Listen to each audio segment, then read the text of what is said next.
Hello നമസ്കാരം. ഇന്ന് നമ്മൾ ഇൻഡിപെൻഡൻസ് ഡേക്ക് വേണ്ടിയിട്ട് ഹിന്ദിയിലൊരു പോസ്റ്ററാണ് തയ്യാറാക്കാൻ പോകുന്നത്.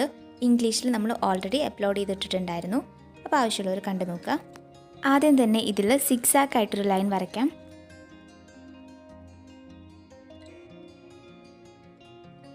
ഇനി ഇതിൻ്റെ രണ്ട് വളവിലേക്കും ഇതേപോലെ ചെരിച്ചിട്ട് രണ്ട് ലൈൻസ് വരച്ചു കൊടുക്കുക.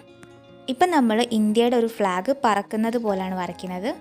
ഇത് 3 പാർട്ടാക്കി ഡിവൈഡ് ചെയ്യുമ്പം ഇതുപോലെ വേണം ലൈൻസ് വരയ്ക്കാനായിട്ട്. സ്ട്രെയിറ്റ് ആയിട്ട് വരയ്ക്കരുത്. പറക്കുന്ന സമയത്ത് പലതും പല ലെങ്ത്തിലായിരിക്കുമല്ലോ ഉണ്ടാവുക. അപ്പോൾ അത് നോക്കി വരച്ചാൽ മതി. കോമ്പസ് വെച്ചിട്ട് ഇതിൻ്റെ സെൻറ്ററിൽ അശോകചക്രം വരയ്ക്കാം. ഫ്ലാഗ് വരച്ചു കഴിഞ്ഞു. താഴെ അത്യാവശ്യം വലുതാക്കിയിട്ട് സ്വതന്ത്രതാ ദിവസ് എന്നെഴുതുന്നുണ്ട്.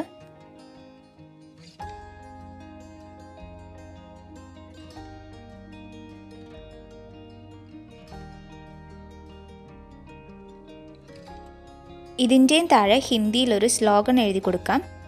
തിരങ്ക ഹമാരി ഷാൻ ഹേ, ഹം ഭാരതീയോം കാ മാൻ ഹേ. ഇതിൻ്റെ മീനിങ് ത്രിവർണം നമ്മുടെ വികാരമാണ്, ഇന്ത്യക്കാരുടെ മൂല്യമാണ്. ഇൻഡിപെൻഡൻസ് ഡേ റിലേറ്റഡ് ആയിട്ട് നമ്മൾ 3 വീഡിയോസാണ് ഇതുവരെ അപ്ലോഡ് ചെയ്തിട്ടുള്ളത്.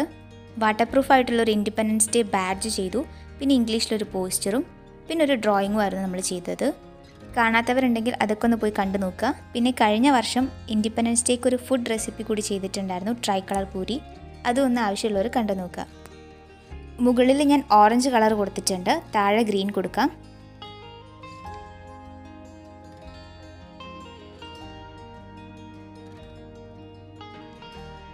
ആ 2 കളേഴ്സും കൊടുത്തു കഴിഞ്ഞു. സെൻറ്ററിൽ ഞാൻ അശോകചക്രത്തിന് ബ്ലൂ കളർ പെന്ന് വെച്ചിട്ടാണ് വരച്ചത്. സ്വതന്ത്രതാ ദിവസ് എന്നുള്ളത് ബ്ലാക്ക് മാർക്കർ കൊണ്ട് എഴുതി കൊടുക്കാം.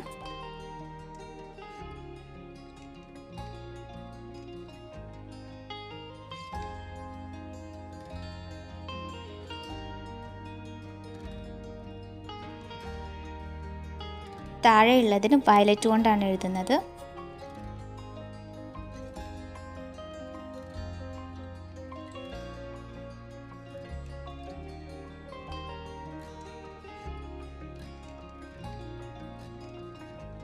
ഇതിന് ഓറഞ്ച് കൊണ്ടൊന്ന് ബോർഡർ വരച്ചു കൊടുക്കുന്നുണ്ട്. അപ്പോൾ ഇത്രയേ ഉള്ളൂ നമ്മുടെ ഹിന്ദിയിലുള്ള പോസ്റ്റർ. ആദ്യം നമ്മൾ ഇന്ത്യയുടെ ഒരു ഫ്ലാഗ് പറക്കുന്നത് പോലെ വരച്ചു. പിന്നെ താഴെയായിട്ട് സ്വതന്ത്രതാ ദിവസ് എന്നെഴുതി. അതിൻ്റെയും താഴെ നമ്മളൊരു സ്ലോഗൻ കൂടി എഴുതി ഹിന്ദിയിൽ. സിമ്പിളായിട്ട് ചെയ്യാൻ പറ്റുന്ന ഒരു ഹിന്ദി പോസ്റ്ററാണിത് ഇൻഡിപെൻഡൻസ് ഡേക്ക് വേണ്ടിയിട്ട്. ഈ ഒരു വീഡിയോ നിങ്ങൾക്ക് യൂസ്ഫുൾ ആയെന്ന് വിചാരിക്കുന്നു. യൂസ്ഫുൾ ആയിട്ടുണ്ടെങ്കിൽ സബ്സ്ക്രൈബ് ചെയ്യാൻ മറക്കരുത്. അതോടൊപ്പം തന്നെ തൊട്ടടുത്തുള്ള ബെൽ ബട്ടൺ കൂടി എനേബിൾ ചെയ്യുക. എന്നിട്ട് അതിൽ ഓളെന്ന ഓപ്ഷൻ കൊടുക്കുക. ഇംഗ്ലീഷിലുള്ള പോസ്റ്ററും ഡ്രോയിങ്ങും ആവശ്യമുള്ളവർ അതൊന്ന് പോയി കണ്ടു നോക്കണം. ഞാൻ അതിൻ്റെ ലിങ്ക് കമൻറ്റ് ബോക്സിൽ കൊടുക്കാം. വീഡിയോക്ക് ഒരു ലൈക്ക് കൂടി തരിക. എന്നിട്ട് നിങ്ങളെ ഫ്രണ്ട്സിനും റിലേറ്റീവ്സിനും എല്ലാം ഈ വീഡിയോ ഒന്ന് ഷെയർ ചെയ്ത് സപ്പോർട്ട് ചെയ്യുക.